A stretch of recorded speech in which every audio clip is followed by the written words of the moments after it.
Timo Tirkkonen from Inventure, Finland, Helsinki. And Inventure, we are a venture capital company operating in Scandinavia, mainly do investments in the Scandinavian countries and the Baltics, and we also have affiliates in Shanghai, China, and in Stockholm. Well, looking to meet new startups, basically, and also make connections with local investors here and from all over the world. So it's always really a networking event from my part. I think it's been, some would say, surprisingly good. I didn't have that much knowledge about the Polish environment, and of course here are many companies also from other countries around, and I think it's been very good. Yes, I mean I always think that's the best of all the venues. I think there are a lot of who organize this kind of stuff learn that really the emphasis and put much thing on the investor only events, because it's there where you really get to meet people, because here of course when you are at a conference and you have the investor batch, so people come and you don't have a second of your own, so those are very good, because then you can talk about. So my advice for the startup and the entrepreneur is really to emphasize also his personality and who he is as a person, not just pitch the great idea he has or the tech. So because we always invest in people, in the founder, so we really want to know who you are as a person, and do you have the extra mile to be a successful entrepreneur. I think incubators and accelerators are very important, especially in evolving countries where the whole startup scheme is starting, because they bring a lot of experience and help to the newly established companies, so that the founders and the startups don't do the same mistakes.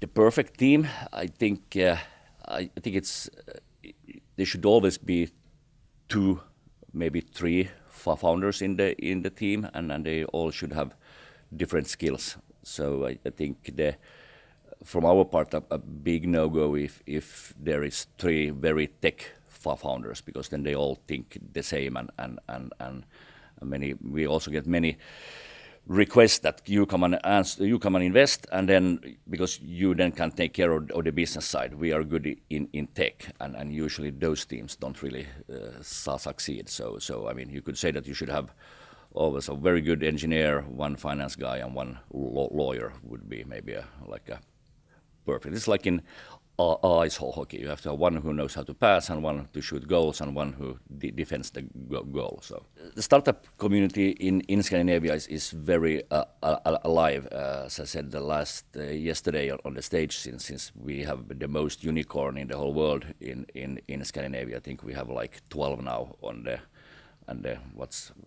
population in Scandinavia. If you take Denmark, Sweden, Norway, and Finland, it's like maybe 25 million. So always a success always boosts more success. So I think Scandinavian started really from MySQL back in the days, and then has come Spotify. In Finland we have Rovio and Supercell.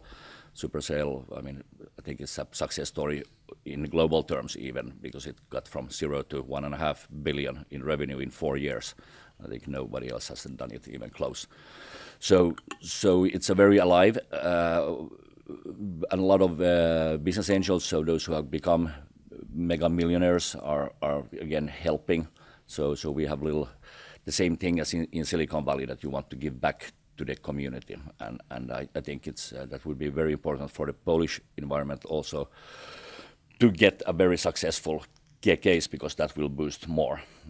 So it always starts with 1 and starts a snowball effect. I think, of course, business angel is a very vital part in the chain, because if you look at you can say that first comes the friends and family and fools, as many says, and then comes business angels and seed investors, then comes VCs, and after that comes maybe private equity, or then you go IPO. So you have to have a clear chain in order to have the whole whole thing to work. So we work very much with business angels. Then I don't think seed investors and business angels compete. I would say on the contrary, they always co-invest. So, and from an entrepreneur's way, I always also encourage that don't take anybody to invest. That you should also be picky and see that can this business angel bring more to my company than the seed investor. So you also have to see, always, if you look for an investor, so also do the homework there and look what kind of a track record does these guys have.